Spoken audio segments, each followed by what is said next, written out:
It could be Kenya, it could be Fiji, it could be Tibet, New Zealand or South Africa. The people, landscapes and wildlife are so diverse you could be just about anywhere on Earth. But there's something very different here. It hits you as soon as you step off the plane. You know you're somewhere special and exotic. The ancient temples, the sweet scent of spices, the old world charms and the warm tropical air tell you you're on the teardrop island of Sri Lanka. The one thing that can really stop you in your tracks in Sri Lanka is how profoundly and how quickly the landscape and wildlife changes over a relatively short distance.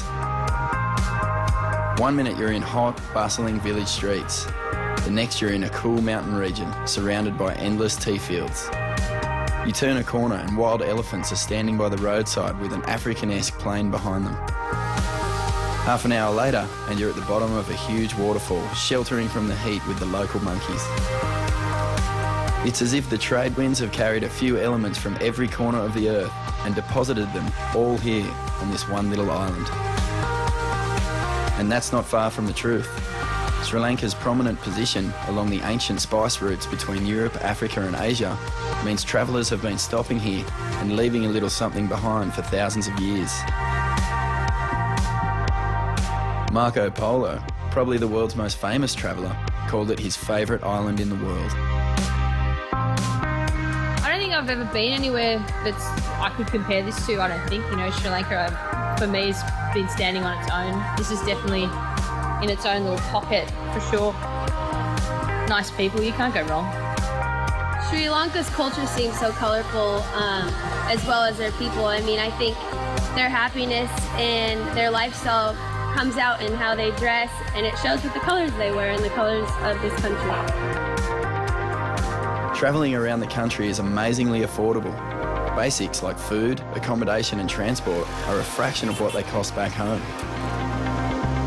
But the food isn't just cheap, it's amazing. Everything is so fresh. It's rare to eat processed foods here. Words like handmade and home cooked are not just advertising slogans in Sri Lanka. They are the genuine way to describe meals. If it's not spicy, it's not Sri Lankan. Even breakfast regularly includes a hot curry. You can't get curry like this in California. Culture in Sri Lanka seems to be everywhere you look. Temples, roadside shrines, street festivals, dances and major religious ceremonies. It's a full calendar in a country with a culture dating back to the birth of history. It's a place that seems to have just a little bit of just about everything. For the travelling surfer, Sri Lanka offers an experience like no other. Sri Lanka's west, south and east coast take the full brunt of the Indian Ocean swells all year round. The prevailing winds swing around from season to season, so somewhere on the island is bound to have great conditions on any given day. Sri Lanka's best wave is Aragon Bay, situated in the southeastern coast about 300 kilometres away from Colombo. It's a long, windy drive across the country. 8 hours in a car, crossing the breadth of the country, might sound daunting, but the trip is well worth it. It gives you a taste of just how much there is to see in the heart of the country. If you fancy the express route, Sri Lankan Airlines now have an air taxi service direct from the capital Colombo to Aragon Bay. It's about an hour and a half of some of the most spectacular views you're ever likely to see. Aragon Bay boasts sandy beaches and turquoise waters, making it a welcome getaway all year round. This quaint fishing village extraordinarily manages to retain its rustic charm, despite the recent influx of holidaymakers and surfers. From May to September, this wave-rich coast really comes into its own as a world-class surfing destination, with plenty of lonely point breaks along with the better-known spots. In 2011, Aragon Bay is once again the location for the Sri Lankan Airlines Pro, welcoming world-class surfers from across the globe. This year sees a men's World Longboarding Championship and a women's 6-star World Tour event. Coming up next, we check out the wildlife around Aragon Bay.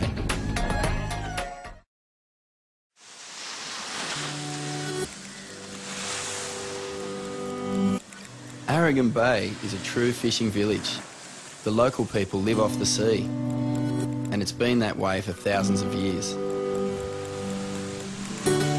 Every morning, it's a pre-dawn preparation for an all-day trip out to sea. The fishermen enter and exit the sea through the surf every day, so they really have an appreciation of riding waves. The type of fish caught may change from season to season, but the fishing in this area is invariably successful. How the catch is divided is a mystery to the casual onlooker. People just seem to appear out of nowhere and take fish, but no one seems to mind. Every kitchen in the village must have fish permanently in stock. The best catch is taken off to market or sold to local restaurants. Old school four-wheel drives doing the heavy lifting. Needless to say, seeing a couple of oxen towing a cart full of fish is not something you see at home every day. These are the sort of sights that stay with you long after you've left Aragon Bay. It's really fun to just experience kind of the culture here, because a lot of times on surf trips you're just surfing.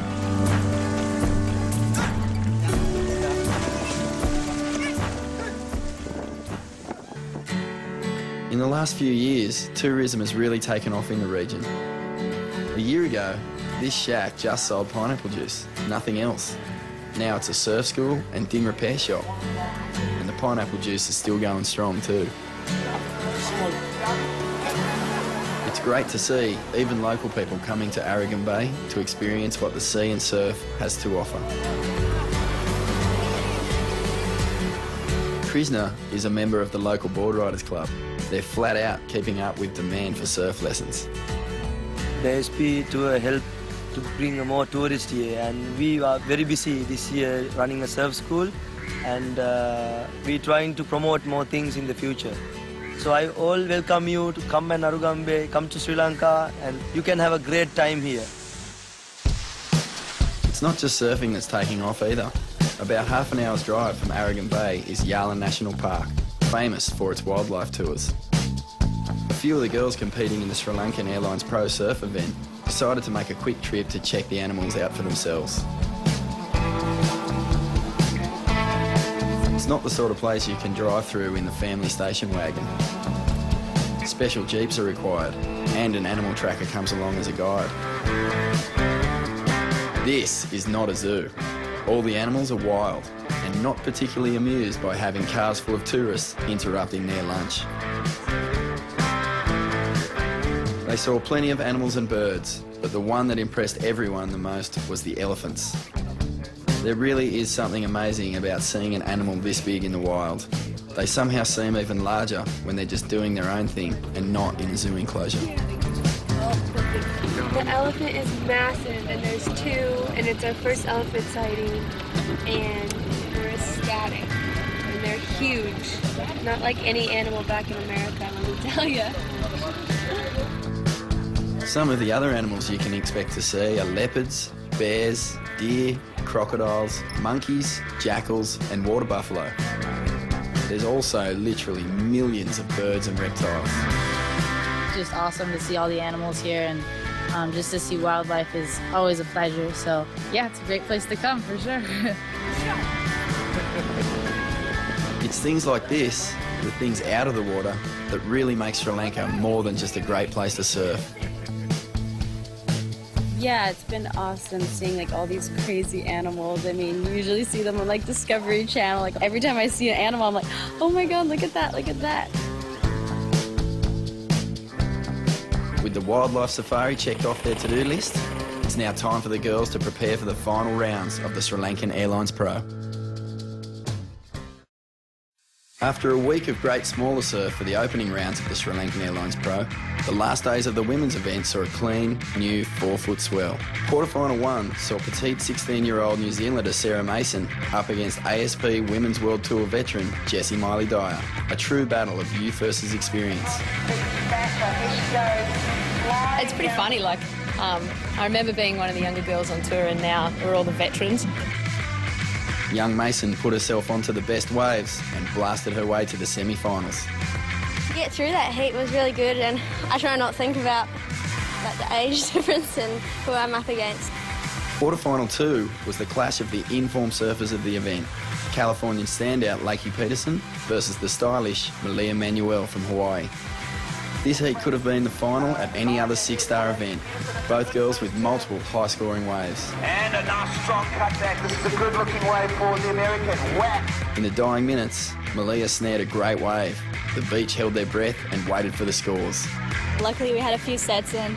I just tried to stand with them, but it was tough. But it wasn't enough to win the heat.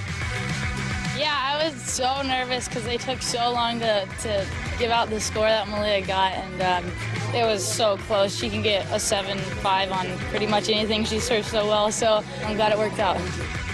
Quarterfinal 3 saw Californian Courtney Conlog up against Dimity Stoyle from Australia. On the bottom, ladies and gentlemen, carving top turn for the first move. That's a better first turn. And there's the second one, cuts back into the front. This is a good-looking wave, ladies and gentlemen, as Dimity Stoyle executing a number of manoeuvres as she winds away down the point here at Aragon Bay.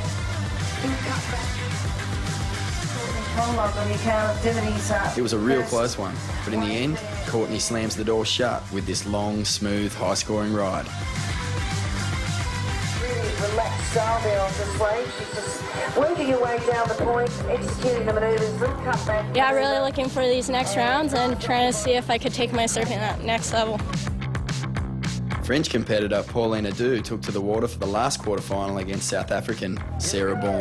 Sarah Baum on the backhand from Durban, South Africa. Big turn to Pauline's low stance style and superior wave selection never gave Sarah a look in. And then there's a big crack there and another tap there. She comes swinging around for the cutback. Semi-final 1 saw two 16-year-old young guns, Lakey Peterson and Sarah Mason, both surfing exceptionally. young, goofy-footer from originally New Zealand. Now down the line she goes. Sarah led through most of the heat with a strong backhand attack, but Lakey pounced back, getting a solid ride all the way down the point. Sweeping roundhouse cutback there to get herself back into the pocket of the wave, and there's another cutback. The wave is standing up for her on the inside. She floats Her over last the few section. blasting turns, getting her through to the final. Your first finalist for the 2011 Sri Lankan Elite Pro, Lakey Peterson. Congratulations. The second semi-final pitted Courtney Conlog against Pauline Adu, both riders looking smooth. First manoeuvre there for Pauline Adu. Another little snap there. Drives around. It's going to be a cutback. On rail surfing for our French competitor, and another carving turn as she Pauline looked like negotiates the heat was hers after a couple of solid scores. there. And here's another one. But in the dying seconds, Courtney paddled into the wave of the day, smoothly tearing it up all the way to the beach. Great way to start. And a big whack to the lip as well. This is championship stuff of character. And it's a belter, people. Yeah, it was definitely a close finish, and going into the next round, I don't want any of those because then you're just like panicking and shaking, and those aren't ever fun. So stoked to get through and can't wait for the next round. The women's semi-finals rounded out a nail-biting day of competition. The next morning, the All-American final hit the water with Lakey Peterson and Courtney Conlog, both from California, having impressed the judges in their semi-final battles. Here we go, Lakey Peterson not holding priority, decides snap it. An early morning cross-shore wind put a bump through the waves and made conditions a little tricky. Lakey linked together some big carving turns, but Courtney's lip attack was racking up some better scores. This wall is standing up and she does get vertical on that whitewater. Waiting for a pocket now to form. That wave was just checked a little bit wide on the reef. Now it's starting to draw again, and she gets the second hammering. Home midsection, carves it in the top there, and another carving cutback. The 16-year-old. Lakey kept coming at her, but Courtney held her nerve. Her more vertical approach winning the day. Aragon Bay is amazing. I love it here. It's a right-hand point break, a little tricky, I think. Some of the sections get a little soft and then all of a sudden throws out, so you got to really be on your toes, which I love when a wave does that because you learn a lot about your surfing. Just really thrilled to have a final with some good waves and to see a new place like Sri Lanka. And it's our first time coming here with the World Qualifying Series 6-star event, so I'm super excited to be here. I love the place, the people are amazing, and really looking forward to our next event. It was amazing having Lakey in the final, and she always puts on a great heat, and yeah, I had an amazing time. Champion for 2011.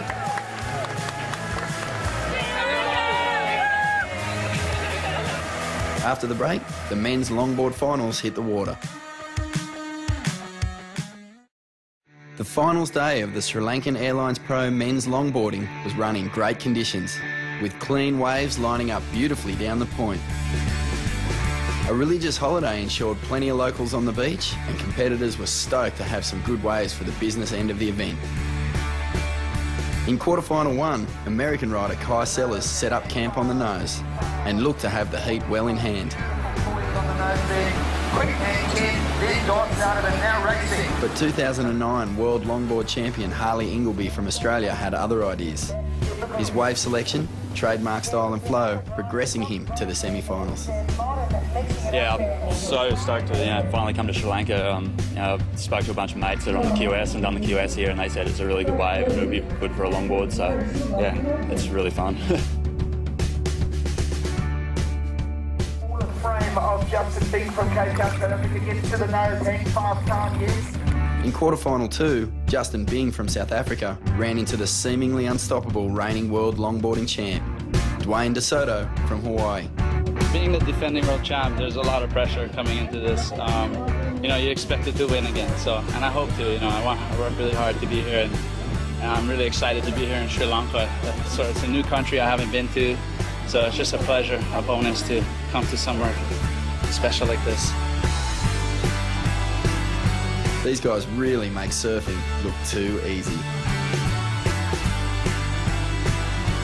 Frenchman Antoine Del Perro got some nice clean waves in quarterfinal 3, unfortunately falling on the critical part of the wave and leaving the door open for Brazilian Rodrigo Safir to take out the heat.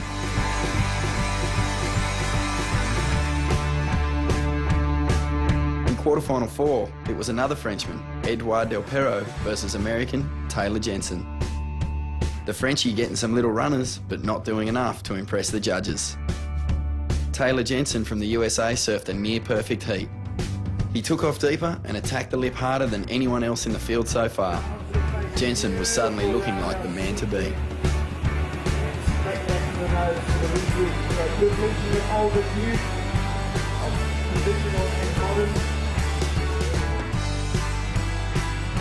The surf just kept on getting better and cleaner as the day went on.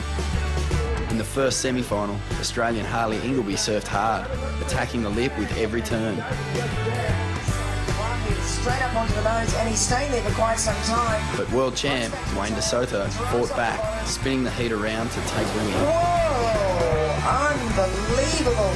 Tricky 360 surfing, really.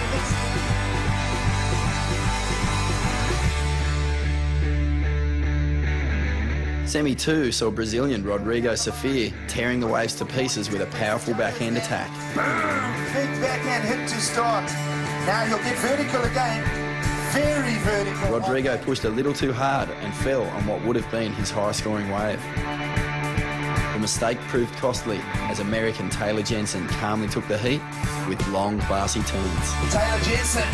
And he gets great projection on that firewire of his as he snaps through the section, walks to the nose with absolute casual, hang 10, hang 5, back down the walk he goes, and sweeping cutback. The final day of the longboarding at the Sri Lankan Airlines Pro had contest director Dane Jordan grinning from ear to ear. Great surfing, postcard weather, and the swell lining up perfectly down the point. In the final, Dwayne DeSoto's first wave looked like a gem until it closed out across the inside reef. Taylor Jensen answered with style. Taylor Jensen, the American, hang 5, hang 10 beautifully. Now he's out on the face, extending the bottom turn. Big sweeping turn from the American in blue. Now this is his best wave thus far, and he has got more work to do for you on the inside. Cut back. Now that lip is begging. But Dwayne showed why he is the reigning world champ with smooth, powerful, vertical surfing. Cleanly Sri Lanka is lovely, man. It's amazing. The backdrop with all the local people smiling at you and just excited to see newcomers, and you know the vibe is awesome. It's a great vibe here. Ladies and gentlemen, your champion of the Sri Lankan Airlines Pro longboard event, the world champion, Mr. Dwayne Tusoto from Hawaii.